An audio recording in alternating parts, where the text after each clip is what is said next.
அதிர்வு ஒலி மற்றும் சின்னம் அப்படிங்கிற தலைப்புல தான் நேத்திக்கு பேசணும். பாபுஜி இதுல சொல்ல வந்த அந்த ஒரு முக்கியமான கருத்து என்னன்னா, பிரவாகம் அப்படிங்கிறது ஒரு பாத்திரத்துக்குள்ளார ஒரு திரவம் நிரம்பி அப்புறம் வழிஞ்சு ஓடுற மாரி, சத்திய நிலையானது இந்த உலகத்துல அப்படியே பொங்கி வழிஞ்சு ஓடிக்கிட்டு இருக்கிறத முதல்ல எல்லாரும் உணர்ந்தாங்க. அப்படி அந்த பிரவாகத்து மேல கவனம் இருந்த வரைக்கும் எந்த பிரச்சனையும் இல்ல. எல்லாரும் அந்த சாரத்து மேலேயே, அந்த பிரவாகத்து மேலேயே ஒரு தொடர்போட இருந்தாங்க. அதுக்கப்புறம் மெல்ல மெல்ல அவங்களுடைய கவனம் இந்த பஞ்சபூதங்கள் மேல திரும்புனுச்சு. எலிமெண்ட்ஸ் மேல. எலிமெண்ட்ஸ் மேல திரும்பின பிறகு 2 மக்களா பிரிஞ்சாங்க. சில பேர் வந்து அந்த பிரவாகத்து மேல கவனம் வச்சிருந்தாங்க. சில பேரு பல பேர் வந்து இந்த எலிமெண்ட்ஸ் இந்த அக்னி, வாயு, நீர் அப்படிங்கிற இந்த பஞ்சபூதங்கள் மேல கவனம் திரும்பிடுச்சு. அப்படி திரும்புனதுனால, திரும்புனவங்களுக்கெல்லாம் வந்து தொடர்ந்து அவங்க கீழ் நோக்கி நகர ஆரம்பிச்சாங்க.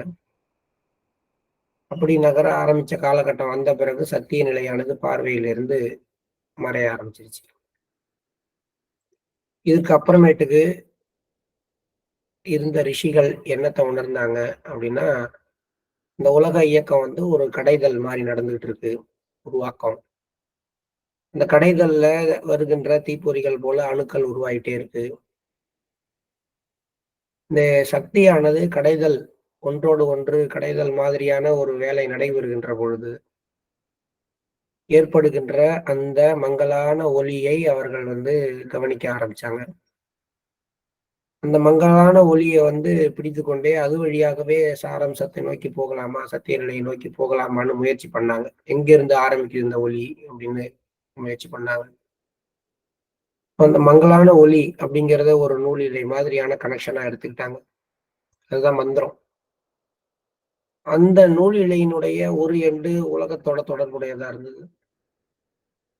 அது வழியா அவங்க பயணம் பண்ணும்பொழுது அவங்க புரிஞ்சுகிட்ட விஷயம், இங்க உலகத்துல இருக்கிற எல்லா விஷயமும் அந்த ஒன்றுதான் பலவாக இங்கே தோற்றமளிக்க ஆரம்பிச்சிருக்கிறது. அதாவது சத்திய நிலையாகிய மூலப்பொருளாகிய ஒரே விஷயம் தான். இங்க பல்வேறு உயிருள்ள பொருள்களாகவும், உயிரற்ற பொருள்களாகவும், பல்வேறு பஞ்சபூதங்களாகவும் காட்சியளித்துக் கொண்டிருக்கிறது அப்படிங்கிறத உ உணர்றாங்க. ஏகம் பகவஷ்யாம். ஒன்றே பலவாக இருக்குது அப்படிங்கிறத உணர ஆரம்பிக்கிறாங்க. இது அந்த கனெக்ஷனுடைய லோயர் எண்டு. உலகியல் எண்டுல அவங்க உணர்ந்தது. அந்த கனெக்ஷனுடைய அந்த பக்கத்துல என்ன இருக்கு அப்படின்னு அவங்க மூவ் ஆகி போக ஆரம்பிக்கிறப்ப, மெல்ல மெல்ல அவங்களுக்கு வருகின்ற உணர்வு, இந்த எல்லாத்தினுடைய சாரம் தான் அங்க இருக்கு. உண்மை பொருள் இல்ல. அதாவது இந்த உலகத்துல காணப்படுகின்ற பொருள்களுடைய சாரம் அந்த அந்த எண்ட்ல இருக்கிறத அவங்க எசன்ஸ பார்த்தாங்க. சத்திய நிலையுடைய சாரத்தை பார்த்தார்கள். சாரத்த தான் பார்க்க முடிஞ்சதே தவிர, அதிலயும் கூட எது மெய்ப்பொருளோ அதை உணர முடியவில்லை. ஸோ இது 2வது கட்டம். ஸோ இந்த இடத்துக்கு வரும்பொழுது தான் இதை விளக்குறதுக்காக வேதங்கள் உருவான விஷயங்களையும், வேதங்கள்ங்கிறது முதல்ல ஒரு எசன்ஸா இருந்துச்சு. அதுக்கப்புறம் தான் அது வந்து ஒலி மூலமாக எழுத்தாக வந்தது. அப்படிங்கிற விஷயங்களையும் அந்த இடத்துல சொன்னாங்க. ஆக மந்திரங்கள், வேதங்கள் இது எல்லாமே வந்து பின்னாடி ஏற்பட்ட விளைவுகள். முன்னாடி வந்து வேதம்ங்கிறது ஒரு கண்டிஷனா இருந்துச்சு. பின்னாடி வேதம் அப்படிங்கிற விஷயம் வாய் வழியா பேசப்படுகின்ற வார்த்தையாக, ஒலியாக மாறுனது. அது ஒலியாக மாறின பிறகு இருக்கிற வேதமானது உண்மையான நிலையின் மீது ஒரு ஆடை அணிவித்தது மாதிரியான ஒன்றுதான். இது வந்து சத்திய நிலைக்கு இடையில, அந்த மெய்ப்பொருளுக்கு இடையில ஏற்படுத்தப்பட்டிருக்கிற திரையாகத்தான், ஒரு மென்மையான திரையாகத்தான் இருந்தது அப்படின்னு சொன்னாரு பாபுஜி. ஸோ எப்படிதான் இருந்தாலும் எல்லாம் எங்கேருந்து வந்துச்சோ, அந்த மூலத்தினுடைய சாராம்சம், அந்த மூலத்தினுடைய மனோநிலை வந்து ஒவ்வொரு பொருள்லயும் இருந்துச்சு அப்படிங்கிறதையும், அந்த நிலைமை வந்து எப்பொழுதும் எல்லாராலும் சரியாக அதாவது விஞ்ஞானபூர்வமாக விளக்கப்படக்கூடிய, நிரூபிக்கப்படக்கூடிய விஷயமாகத்தான் இருக்குது அப்படின்னு சொன்னார். ஸோ அந்த மாதிரி சொன்னவங்கள்ட்ட ஒண்ணு ஒண்ணா சொல்றாரு. கீழ இருந்து மேல் நோக்கி போகும்பொழுது, இந்த மாதிரியான விஷயங்கள் தான் இவங்க பார்ப்பாங்க. அதாவது எவர் ஒருவர் எப்படி இந்த நிலைமையில போனாலும், இதுதான் ஒன்று பை ஒன்றாக வரக்கூடும். முதல்ல எல்லாமே இது, எல்லாமே கடவுளுடைய வெளிப்பாடு. அடுத்தது கடவுளுடைய சாரம். அடுத்தது கடைசியா வரும்பொழுது நேத்தி நேத்தி. வேதத்துல கூறப்பட்டிருக்கிற விஷயம் எதுவாக இருந்தாலும் அது கடவுள் கிடையாது. ஏன்னா கடவுள்ங்கிற விஷயத்த நம்ம பார்க்க முடியாது, கேட்க முடியாது, உணர முடியாது. எதையாவது உணர்ந்தோம்னா, அது கடவுள் இல்ல, இன்னும் தாண்டி போகணும் அப்படின்னு சொல்லிக்கணும் அப்படிங்கிற ஒரு விஷயத்த பத்தி பேசினார். இதெல்லாம் நம்ம நேத்திக்கு பேசணும். ஏன் இதெல்லாம் திரும்பி நான் சொல்றேன் அப்படின்னா, இது கொஞ்சம் கடினமான ஒரு டாபிக்கா இருக்குது. நம்முடைய ஆன்மீக நிலைகளை பற்றி, நம்மளுடைய கேரக்டரை பத்திலாம் பேசும்பொழுது நம்மளால ஈஸியா புரிந்து கொள்ள முடியுது. ஆனா உலகத்தோட தோற்றம் எப்படி இருக்குது அப்படிங்கிற விஷயங்கள்லாம் பாபுஜி ஏன் பேசுறாரு? அதுக்கு நமக்கு என்ன சம்பந்தம் அப்படிங்கிற எண்ணமும் நமக்குள்ளார இருக்கு. ஆனா இந்த இடத்துலதான் நம்ம நம்மளுடைய ஆதி மூலத்தை பத்தி உணர்றோம். எங்கிருந்து நம்மளுடைய ரூட் காஸ் என்ன? நானா இருந்தாலும், நீங்களா இருந்தாலும், யாரா இருந்தாலும் நம்மளுடைய தோற்றம் இது போலத்தான் உருவாகி இங்க வந்திருக்கு அப்படிங்கிற விஷயத்த நம்ம உணரணுங்கிறது தான் பாபுஜியுடைய ஒரு விருப்பம்.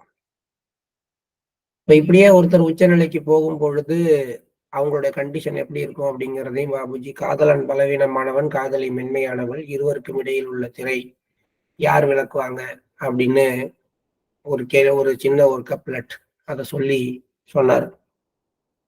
ஸோ ஆன்மீகத்துல முன்னேறி போகும் பொழுது இந்த மாதிரியான ஒரு நிலை, அந்த சத்திய நிலைக்கு நெருக்கமா நம்ம போகும்போது ஏற்படக்கூடிய ஒரு நிலையை மிக அழகாக இந்த வார்த்தைகள் விளக்குது அப்படின்னு சொல்றார்.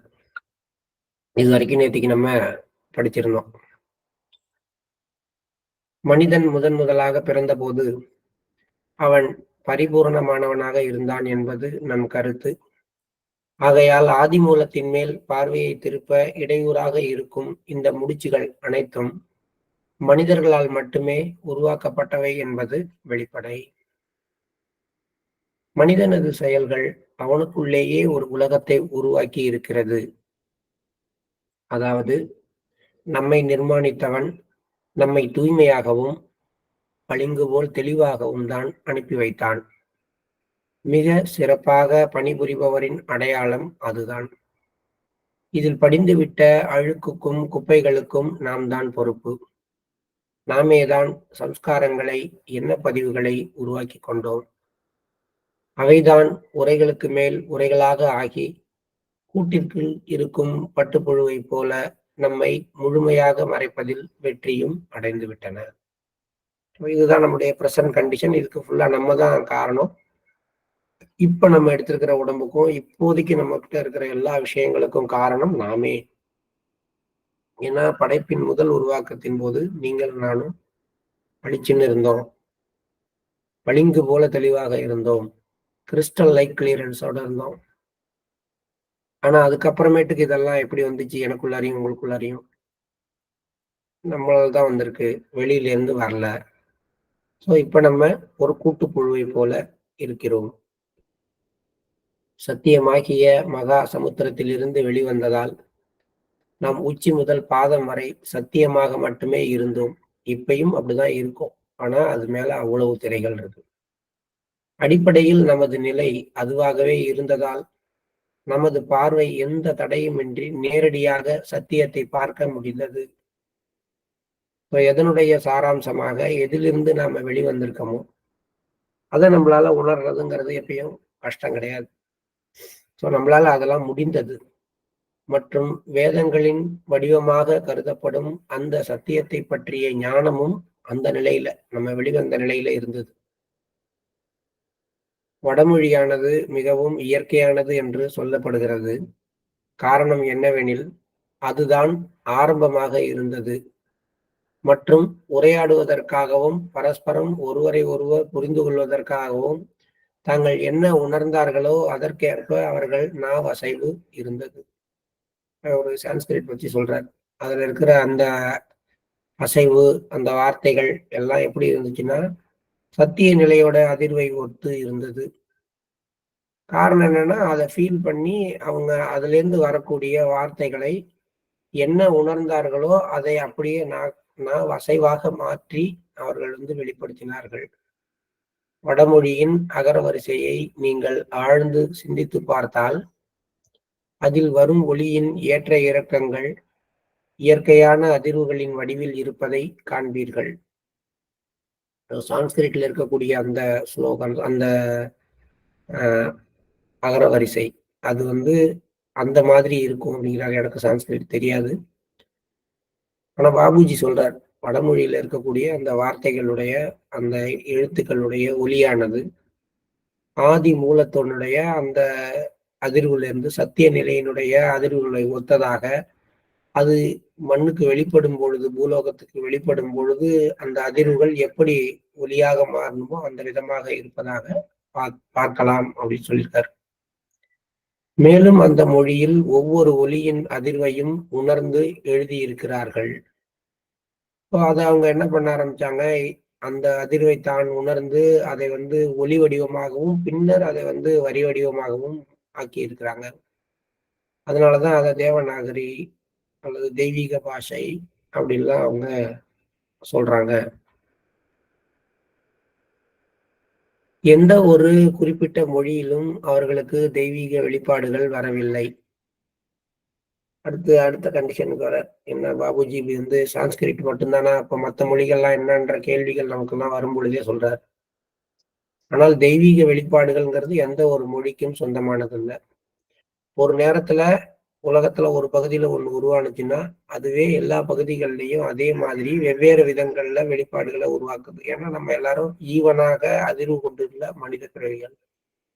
அப்ப ஒரு பக்கம் வடமொழியில அந்த ஒலி குறிப்பானது உருவாக்கப்பட்ட அதே நேரத்துல எல்லாருக்கும் வெவ்வேறு விதங்கள்ல அதே வெளிப்பாடுகள் வந்திருக்கு. ஆனா இவை வேதங்கள்ங்கிற பேர்ல ஆவணப்படுத்தப்பட்டு அடுத்தடுத்து தொடர்ச்சியாக அதற்கான முயற்சிகள் மேற்கொள்ளப்பட்டு பாதுகாக்கப்பட்டு வந்திருக்கு. ஏன்னா தெய்வீக வெளிப்பாடுகள் இப்போதும் கூட வருகின்றன. ஆனால் பெரும்பாலும் எவர் தங்கள் ஆதி முதல் தன்மையை மீண்டும் அடைந்திருக்கிறார்களோ மற்றும் அந்த ஆதி முதற் பொருளுடன் தொடர்பில் உள்ளார்களோ அவர்களுக்கே அது சரியாக கிடைக்கின்றது. அப்ப வெறும் மொழி மட்டும் காரணம் கிடையாது. இப்பயும் வெளிப்பாடுகள் இருக்கு. ஆனால் எவர் தங்கள் ஆதி முதல் தன்மையை மீண்டும் அடைந்திருக்கிறார்களோ அல்லது ஆதி முதற் பொருளுடன் தொடர்பில் உள்ளார்களோ அவர்களால் அந்த ஒலி குறிப்பை புரிந்து கொள்ள முடிகிறது. ஜஸ்ட் லைக் நம்ம விஸ்பர்ஸை ரிசீவ் பண்ணி அதை எழுதுற மாதிரி. அது எப்போதும் ஒருவர் அறிந்துள்ள மொழியிலேயே வருகின்றது. ஆக தெய்வீக வெளிப்பாடு அதிர்வுகளாக இருந்து ஒலி வடிவம் பெற்று மொழியாக வெளியில வரும் பொழுது வேற ஒரு மொழியில வர்றதில்ல, அவர்களுக்கு தெரிந்த மொழியிலேயே வருகிறது. இங்க விஸ்பர்ஸ் பற்றிய கேள்விகளுக்கு எல்லாம் பதில் சொல்லிடுறார் பாபுஜி. பாபுஜிக்கு தெரிஞ்சது ஹிந்தி, மீடியமுக்கு தெரிஞ்சது பிரான்சு. அப்படின்னா எப்படி இங்கிலீஷ்ல விஸ்பர்ஸ் வருது? அவங்க அவங்க மொழியில தான் அதை ரிசீவ் பண்றாங்க. அதுக்கப்புறம் அதை டிரான்ஸ்லேட் பண்ணி இங்கிலீஷ் கொண்டாந்து அதுக்கப்புறம் அதை டிரான்ஸ்லேட் பண்ணி மற்ற மொழிகளுக்கு கொண்டு வரும். அப்ப ஹிந்தி தெரிஞ்ச பாபுஜி எப்படி அவங்களுக்கு பிரெஞ்சுல சொல்ல முடியும்? அடுத்த கேள்வி. அது எல்லாத்துக்கும் இந்த இடத்துல அவரு சொல்லிடுறார், தெய்வீகத்தினுடைய வெளிப்பாடுகள் வெறும் அதிர்வுகளாக வருகின்றன. அந்த அதிர்வுகள் ஒருவருக்கு மொழி வடிவமாக ஒலி வடிவமாக வரும் பொழுது அவருடைய சொந்த மொழியிலேயே அவருக்கு வருகின்றது. அது எப்படின்னா, என்ன சொல்ல வர்றாங்களோ அந்த கருத்து முதல்ல அவங்களுடைய மனதில் உதிக்கிறது, பின்னர் அது வார்த்தையாக மாறுகிறது. அப்போது அவர் அதை தனக்கு தெரிந்த வார்த்தைகளின் மூலமாக அதை பற்றி அறிந்து கொள்கிறார், உணர்ந்து கொள்கிறார். சுவாமி விவேகானந்தர் பெரும்பாலும் இந்த தெய்வீக வெளிப்பாடுகள் கவிதை வடிவிலேயே தோன்றுவதாக எழுதியிருக்கிறார். இது விவேகானந்தருடைய கருத்து. ஆனால் அதை பாபுஜி இல்லைங்கிறார். ஆனால் அது அந்த மாதிரி நிகழ்வதில்லை. குறைந்தபட்சம் தனது சுற்றுப்புற சூழ்நிலைகளில் சிக்கிக்கொண்டு சத்தியத்தை இழக்க விரும்பாத ஒரு உண்மையான ஆன்ம நாட்டம் உடையவனின் விஷயத்தில் இவ்வாறு நிகழ்வதில்லை. நெருப்பிலிருந்து வரும் புகையானது அந்த நெருப்பை சுட்டிக்காட்டுவது போல, சுற்றுப்புறங்கள் அவற்றுடன் இணைந்துள்ள பொருளை சுட்டிக்காட்டுகின்றன. இந்த கவிதை உணர்வு இதெல்லாம் வந்து கொஞ்சம் சத்திய நிலையிலேருந்து கீழே இறங்குன உங்கள்கிட்ட தான் ஏற்படுது அப்படிங்கிறார். மற்றவங்களுக்கு அது நேரடியாக உணர வைக்கப்படுகிறது.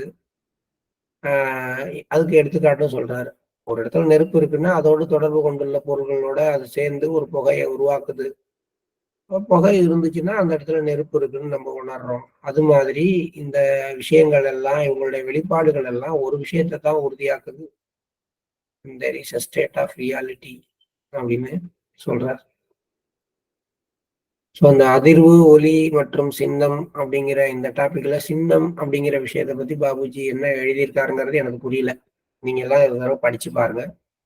அதிர்வு மற்றும் ஒலியை பத்தி தான் இதுல நிறைய சொல்லியிருக்காரு. அதிர்வுகள் எப்படி வந்துச்சு, அது எப்படி ஒலி வடிவமானுச்சு, எப்படி மந்திரங்கள் வந்துச்சு, எப்படி வேதங்கள் வந்துச்சு, இந்த விஷயங்கள் பத்தி தெளிவா சொல்லியிருக்காரு. But what about symbol? அது கண்களுக்கு தெரிகிற விதமா வரும்பொழுது அது சிம்பல். அதை பத்தி இதுல ஒன்றும் சொன்னதா எனக்கு தெரியல. நானும் படிச்சு பார்த்தேன். நீங்க ஒரு தடவை இந்த புக்கை படிச்சு பாருங்க. உங்களுக்கு ஏதாவது இந்த சின்னம் அப்படிங்கிற விஷயத்த பத்தி பாபுஜி சொல்லியிருக்கிறது புரிந்தால் நம்முடைய வாய்ஸ் ரியல் குரூப்ல நீங்க போடுங்க. மீண்டும் நம்ம இன்னொரு முறை கூட இந்த டாபிக்கை நேரம் கிடைக்கும் பொழுது படிக்கலாம். இப்ப அடுத்த டாபிக் போறோம். குரு மற்றும் சீடர்களின் வகைகள். சில நேரங்களில் நான் கீழ்கண்ட கேள்விகளை ஆழ்ந்து சிந்திப்பதுண்டு. இந்த வீழ்ச்சியின் காரணம் என்ன? அனைத்து கவர்ச்சிக்கும் காரணமாயிருக்கின்ற அந்த நிறம் என்ன? மனிதர்களின் மனதில் உணர்வுகளின் கிளர்ச்சியை உண்டாக்குவது எது? நம்முடைய கண்கள் ஏன் இங்கும் அங்குமாக அலைபாய்ந்து கால்வாய்களையும் புதை குழிகளையும் உருவாக்குகின்றன? இவையெல்லாம் என்ன? இவற்றிற்கு யார் பொறுப்பு? இந்த மாதிரி சூழ்நிலைகளை உருவாக்குவது யார்? கடவுளா அல்லது தனி மனிதனா? அதன் மீது உரைகளை உருவாக்கி கொண்டே போனது யார்? கேள்வி மேல கேள்வியாக கேட்கிறார்.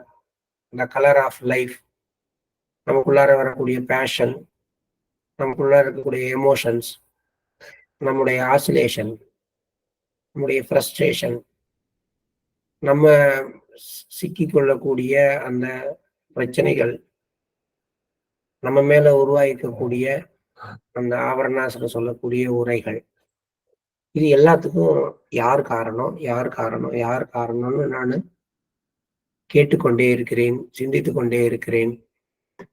எனக்கு கிடைத்த பதில் இதுவே.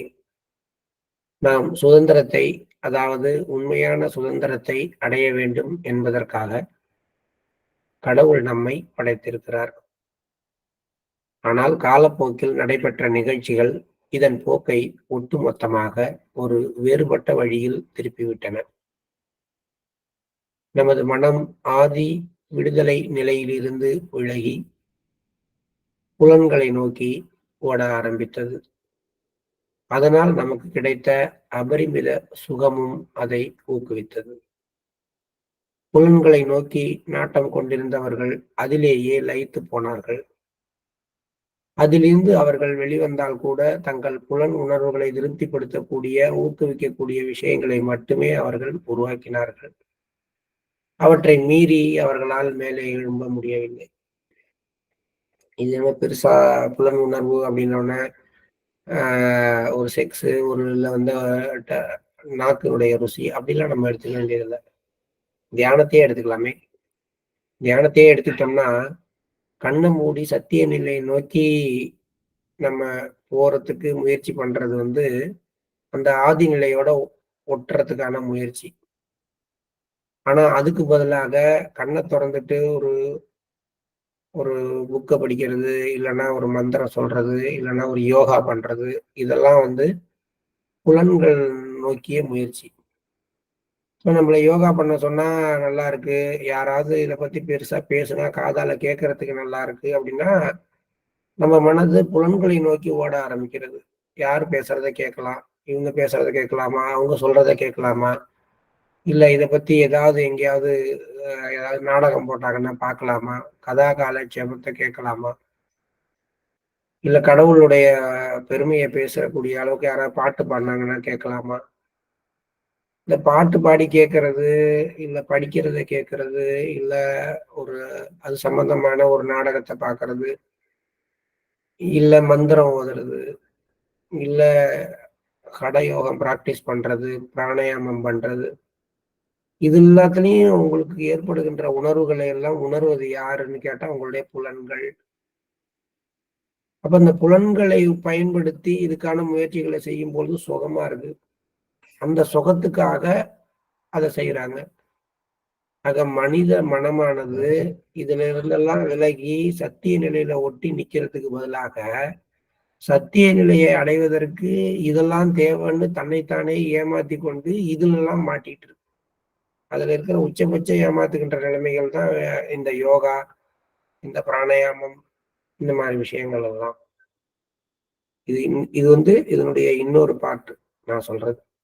அப்ப யோகா, பிராணாயாமம்லாம் வேண்டியதில்ல. அதெல்லாம் விட்டுடுவோம் அப்டின்லாம் நான் சொல்லல.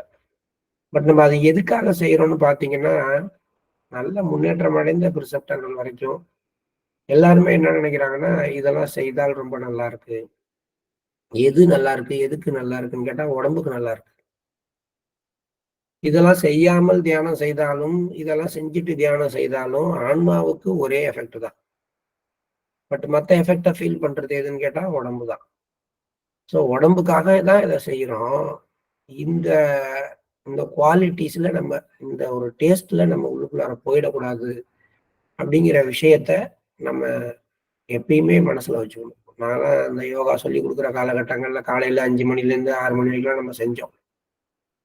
அந்த மாதிரி செய்யும் பொழுது எல்லாமே ஒரு விஷயத்த நான் திருப்பி திருப்பி வலியுறுத்திட்டு இருந்தேன். என்னன்னு கேட்டா, இந்த யோகாங்கிறது நம்ம சத்திய நிலையோடு ஒன்றுவதற்கு ஏற்ற அளவுல நம்ம மனதை தயார் பண்ணிக் கொள்வதற்கு, தியானத்திற்கு எது வந்து டிஸ்டர்ப் ஆயிருக்குமோ, அந்த உடம்பு தான் அதிகபட்ச டிஸ்டர்ப். அதனுடைய டிஸ்டர்பன்ஸ குறைச்சுக்கிறதுக்காக இதெல்லாம் பண்றோங்கிற மனதோட செய்யுங்க, மனதோட செய்யுங்கங்கிற விஷயத்த சொல்லிட்டே வரோம். ஸோ இந்த புலன் உணர்வு அப்படின்னோனே, ஒரு லிக்கர் சாப்பிடுறது, ஒரு மாமிசம் சாப்பிடுறது, ஒரு அ ஒரு செக்சுவலா வந்து ஒரு அ நாட்டம் இருக்கிறது தான் புலனுணர்வு கிடையாது. இந்த ஆன்மீக ரீதியான விஷயங்கள்ல நம்ம புலன்களுக்கான சந்தோஷத்தை எதிர்பார்க்கறது கூட நல்லா நல்லா பத்தியெல்லாம் ஏத்தி வச்சு, மணியெல்லாம் அடிச்சு, வாசனையா பூவெல்லாம் போட்டு, அ அந்த ஒரு கண்ணுக்கு, காதுக்கு, மூக்குக்கு எல்லாத்துக்கும் ஒரு சந்தோஷத்த குடுத்துட்டு, நான் வந்து அ பிரேயர் பண்றேன் அப்டின்னா, இதுல எது எனக்கு ரொம்ப நல்லா இருக்கும்னா, இந்த வாசனை இதெல்லாம் தான். அதெல்லாம் எது? புலன்களை நோக்கி ஓடுகின்ற மனதினுடைய தன்மை. ஸோ யாரா இருந்தாலும் இந்த மாரி விஷயங்கள்ல, மந்திரம் சொல்றதுல, இந்த மாரி விஷயங்கள்ல கீழ் நோக்கி வந்துட்டாங்களே ஒழிய, அவங்களால மேலே எழும்ப முடியவில்லை. அவர்கள் தங்களுக்கு தாங்களே உருவாக்கிக் கொண்டிருந்த அமைப்பிற்கு ஆதரவளித்து, அவர்களுக்கு விருப்பமான விஷயங்களை கூறிய மனிதர்களையே சந்தித்தார்கள். அவர்கள் மட்டுமில்ல, இன்னைக்கு வரைக்கும் நம்மளும் அதான் இருக்கோம். நமக்கு விருப்பமான விதத்துல நம்ம சொல்றத சரின்னு சொல்லி, நம்மளோட சிரிச்சு பேசுறவங்களோட தான் நம்ம சேர்ந்து இருக்க விருப்பம். சுட்டி காட்டுறவங்க, அல்லது குத்தி காட்டுறவங்க, அவங்களோடலாம் நம்ம என்னைக்கும் சேர்றது கிடையாது. இப்ப இதே தான் அப்பையிலேருந்து நடந்துட்டு வந்துச்சு. தங்களுக்கு தாங்களாகவே உருவாக்கிக் கொண்டிருந்த அமைப்பிற்கு அவர்கள் ஆதரவளித்து, தங்களுக்கு விருப்பமான விஷயங்களை கூறிய மனிதர்களையே சந்தித்தார்கள். புலன்களின் சுகத்தை அனுபவித்துக் கொண்டு, ஆனால் ஆகாயத்தை நோக்குபவர்கள் போல் நடிக்கும் மனிதர்களுடன் கொண்ட தொடர்பின் காரணமாகவே இந்த நிலைமை ஏற்பட்டது. எவ்வளவு அழகா பாபுஜி நம்ம கண்டிஷன சொல்லிட்டாரு பாருங்க. இப்படிதான் நம்ம எல்லாருமே இருக்கோம். தொடர்ந்து நடிக்கிறோம். தியானம் பண்ணணும், சத்திய நிலையை அடையணும் அப்படின்னு. நம்ம ஆனா எதிர்நோக்குறதெல்லாம் புலன்களின் சுகம். உதாரணத்துக்கு இன்னைக்கு தியானம் வந்து உட்கார முடியாத அளவுக்கு ரொம்ப கஷ்டமா இருந்துச்சு. உடம்பு வலிக்கிற மாரி இருந்துச்சு. அப்படின்னா நம்ம தியானம் பண்ணலன்னு முடிவு பண்ணுவோம். இன்னைக்கு வந்து உடம்பே லேசா பறக்கிற மாரி இருந்துச்சு, சுகமா இருந்துச்சுன்னா, நம்ம நல்லா தியானம் பண்ணணும்னு முடிவு பண்ணுவோம். ஆக நம்ம புலன்களுடைய சுகத்த வச்சு தான் சத்திய நிலைய பத்தி முடிவு பண்றோம். சத்திய நிலையோட எனக்கு தொடர்பு ஏற்பட்டிருக்கு. மாஸ்டரோட எனக்கு ஒரு கனெக்ஷன் கிரியேட் ஆயிருக்கு. இந்த 1/2 மணி நேரம் நான் உட்கார்ந்துருக்கேன். இந்த 1/2 மணி நேரமும் அந்த தொடர்பு நிலைச்சு நிக்குது. அதுக்கும் இந்த உடம்புக்கும் சம்மந்தம் இல்ல. அந்த தொடர்பு இந்த உடம்புக்கு இனிமைய குடுக்கலாம், வரும் கஷ்டத்த குடுக்கலாம். எத குடுத்தாலும் அதுக்கும் இதுக்கும் சம்மந்தம் இல்ல. அது வேற. அப்படிங்கிற உணர்வு நமக்கு கிடையாது. ஆகாயத்தை நோக்குபவர்கள் போல் நடித்துக் கொண்டு மனிதர்களுடன் கொண்ட தொடர்பின் காரணமாகவே, புலன்களின் சுகத்தை அனுபவித்துக் கொண்டிருக்கிற மனிதர்களுடன் தொடர்பு கொண்டதன் காரணமாகவே இந்த நிலை ஏற்பட்டது. அவர்கள் தான் நம்முடைய மகாத்மாக்கள். அவங்களதான் நம்ம மகாத்மான்னு சொல்லி அவங்க ஃபாலோ பண்றோம். மக்கள் தாங்களாகவே உருவாக்கி கொண்டுள்ள மைய அமைப்பை கைவிட வேண்டும் என்று நீங்களும் நானும் விரும்புகிறோம். எல்லாம் அவங்கவங்களுக்கு ஒரு மையத்தை உருவாக்கிக்கிட்டு அதை வச்சுதான் சுழண்டுட்டு இருக்கோம். அதை விட்டு வெளியில வான்னு சொன்னா யாருமே வர்றதில்ல. உங்க சென்டரை விட்டு வெளில வாங்கன்னு சொன்னா வெளில வர்றதில்ல. உங்க ஊரை விட்டு வெளில வாங்கன்னா வர்றதில்ல. உங்க வீட்டை மையமா வச்சு இயங்கிட்டு இருக்கீங்க. இதை தாண்டி இந்த வேற ஒரு மையம் இருக்கு நகருங்கன்னா நகர்றதில்ல. உங்களுடைய சொந்த அறிவு மேல, உங்களுடைய சொந்த திறமைகள் மேல உங்களுக்கு அபரிமிதமான நம்பிக்கை இருக்கு. அதை மையமா வச்சு இயங்கிட்டு இருக்கீங்க. அதை விட்டு வெளில வேணா வர்றதில்ல. அப்ப எப்படி இவங்க இதெல்லாம் விட்டு வெளியில வருவாங்கன்னா, இவங்க படைத்த அந்த சென்டர் தான் தெய்வீகத்தோட சென்டர்ன்னு என்னைக்காவது ஏதாவது தோணுதுன்னா ஒரு வேளை வெளில வரலாம். அப்படின்னா என்னன்னா, நான் என் இடத்த விட்டு வெளில வர மாட்டேன். நான் இருக்கிற இடம் தான் கடவுளோட இடம் அப்படின்னு என்னைக்கு வேணா கடவுள் நிரூபிக்கட்டும். அப்ப வேணா நான் கடவுளோட மையத்துக்கு வரேன். அப்பயும் என்ன அப்படின்னா என்ன அர்த்தம்னா தன்னுடைய மையத்தை விட்டு அவங்க வரவே மாட்டாங்க. கடவுள் வேணா இறங்கி இவங்க மையத்தை சுத்தி இருக்க வேண்டும். மையம் அப்படிங்கிறது ஸ்பிரிச்சுவல்லா சொல்ல போனா நம்ம எதை மையமா வச்சு இயங்குறோம் அப்படிங்கிறத பொறுத்தது. உம் அதனால பாபுஜி கொஞ்சம் கடுமையா தான் இதை சொல்றார். நீங்களும் நானும் ஒவ்வொரு மக்களும் தங்களுக்கு தாங்களாகவே உருவாக்கி கொண்ட மைய அமைப்பை கைவிட வேண்டும் என்று விரும்புகிறோம். ஆனால் அவர்களாக உருவாக்கியுள்ள மையம் தெய்வீக மையத்தில் காணப்படுகிற போது மட்டுமே அப்படி செய்ய தயாராக இருப்பார்கள். இந்த வார்த்தைகள் மிகவும் கடுமையாக இருப்பதாக தோன்றலாம். ஆனால் ஆடுகளின் கடிவாளம் ஓநாயின் கைகளில் இருக்கிறது. ஆட்டு மந்தை முழுவதும் சிதறி போய்விட்டது என்று எழுத வேண்டிய கட்டாயத்தில் நான் இருக்கிறேன். ஸோ நம்ம நம்மளை அழிக்கக்கூடிய ஒன்றோட கையில தான் புலன்களின் இன்பம் அப்படிங்கிற கையில நாம உருவாக்கி கொண்ட மையம் அதுதான் ஓநாய்ங்கிறார். நம்மலாம் ஆடு. நம்மளை சாப்பிட்றதே நம்ம சொந்த உருவாக்கங்களுடைய மையம்தான். இப்போ முழுக்க முழுக்க ஒன்னாக இருந்த ஒரு மந்தை சிதறி போயிடுச்சு. ஏன்னா ஒன்னும் தன்னைத்தானே பெருசுன்னு நினைச்சிட்டு ஒட்டுமொத்தமா இருந்த ஒருத்தருடைய கருத்தை கேட்காம, அதாவது மையத்தினுடைய கருத்தை விட்டுட்டு தனக்குன்னு தானே ஒரு மையத்தை உருவாக்கிட்டு இப்ப நடக்கிற மாதிரி அவங்கவுங்க ஒரு 4 அபியாசி சேர்ந்து தனித்தனியா மையத்தை உருவாக்கிட்டு எல்லாம் பிரிஞ்சு போயிடுறாங்கல்ல நம்ம ஆசிரமங்கள்ல.